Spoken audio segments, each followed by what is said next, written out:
My sister-in-law wouldn't save my drowning kid because of her trauma, and now I'm being told I overreacted by screaming at her. For context, I, 30 female, have one daughter named Heather, 2 female, with my husband. My brother, 36 male, is married to my sister-in-law, Kelly, 37 female. She has one son from an ex, 12 male, and one daughter, Sadie, 3 female, with my brother. We've never been super close, but before all this we had a good relationship overall, and I liked her. Kelly has a fear of going into water. When she was 6 she was at a family barbecue and began to drown in the pool. There were so many kids splashing around in the water the adults just thought she was playing or something like that. She lost consciousness and came very close to dying. She got into therapy, and has since allowed her son and Sadie to learn how to swim. When Sadie was 1 or 2 years old, she'd only allow it as long as her son or my brother were right next to her. Now she seems fairly laid back over having her kids in the water even without strict supervision. This was surprising to me, but it's her life, so I never commented. A few months ago she and my brother even told me she was doing exposure therapy and slowly learning to not let her fears control her. She's even had a small swim lesson and was feeling fairly calm walking around in a shallow pool. Every Thanksgiving and Christmas we go to visit my parents in the retirement neighborhood in Florida. Kelly has told me all about her past and the time we've spent together there for the holidays.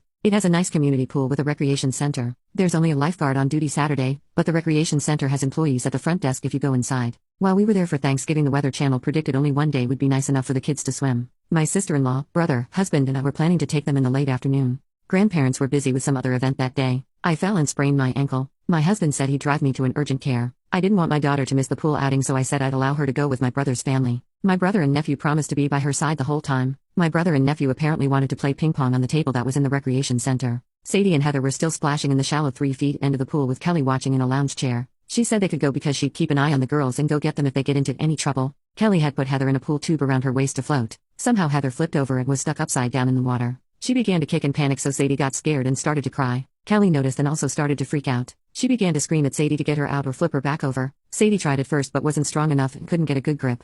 Plus she was scared and confused from her mother's yelling. I know she has a legitimate trauma, so I understand why that would scare her and would have been fine with her not jumping in herself. I wouldn't be so upset if she then had the common sense to run into the recreational center to grab anyone else to save my daughter. It was the next building over. If she had ran inside to ask for help, everything would have turned out a lot better. I have no idea what was going on in this woman's head, but she grabbed the pool net to try and get Heather out. This would have made sense if she had used it to guide my daughter to a place she could grab her out, but it seemed that she tried to carry my daughter in the net, and when she didn't fit she moved to a different strategy that looked like just awkwardly smacking her. This moved Heather to the deeper part of the pool. She never seemed all that stupid to me, so I don't know why she tried to save my daughter in the most inefficient way possible. Eventually a recreation center employee heard her panicking and ran outside. He gave her CPR and she threw up a lot of water. They called an ambulance and my husband and I met everyone at the hospital. Heather had a lot of bruises on her lower half. I asked what happened and Kelly told me about the pool net and everything, plus how she hadn't immediately gotten someone else. I was so angry I yelled at the boys and her how she could see my daughter dying and not do anything. The first thing she said was literally while I kept yelling at Sadie to help her. This really pissed me off. She was blaming all this on her toddler. I know everyone mistakes,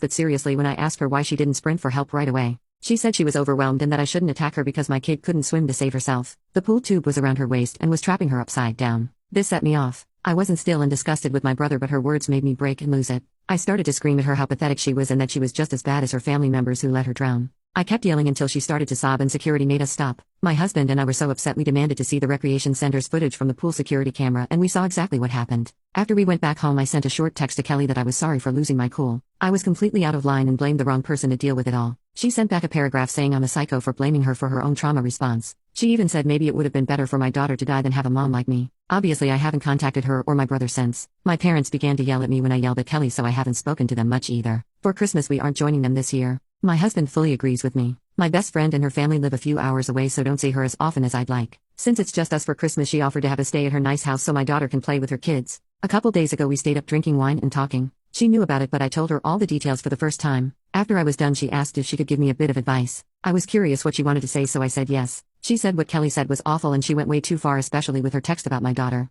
Plus it was stupid that her first thought was to yell at her toddler daughter to do something. Kelly could have handled it all way better with a calm start. Of course though she was panicking, so she couldn't think as clearly. I'm furious with my brother as well. I was so upset and was yelling at him too. It was what my sister-in-law said that really hurt and set me off. I was so panicked and wasn't thinking straight. I will never let my brother watch Heather while I'm busy doing something ever again. She said she understood why I felt so angry in the hospital, but I shouldn't have had such an emotional reaction, or at least should have found time to eventually sit down in person and apologize for my outburst. It was a stressful situation for everyone. The mean things Kelly said after were wrong. I should have sat down face to face to discuss all of our feeling and give both her and had the chance to apologize for what we said to each other. I'm feeling a lot more guilty now. I lashed out and she lashed out in turn. I talked to my husband about it, but he's still furious with them and says we don't know them anything. I miss my niece and nephew. Am I in the wrong here?